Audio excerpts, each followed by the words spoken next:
Ciao a tutti ragazzi, benvenuti e bentornati nel mio canale. In questo nuovo video vi porterò a visitare un luogo davvero affascinante.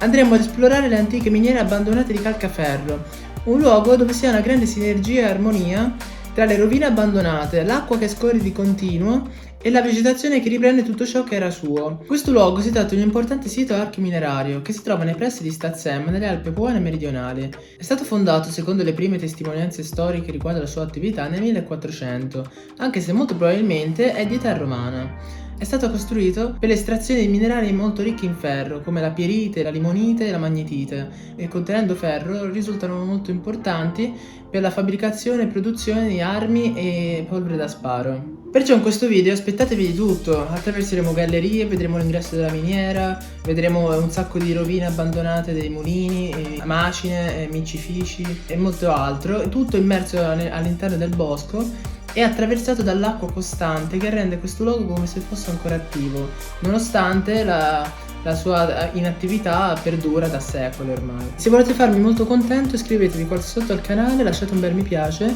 e se avete dubbi, curiosità lasciate anche un commento. E a questo punto non mi resta altro che augurarvi buona visione!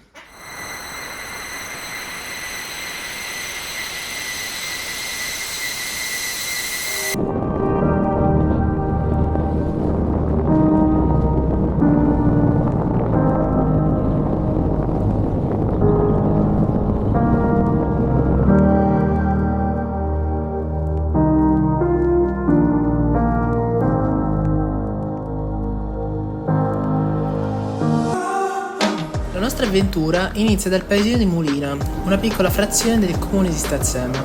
Da qui, una volta oltrepassato il campanile della chiesa di San Rocco, si inizia a percorrere una strada che, dopo una grande galleria, ci conduce verso la nostra destinazione.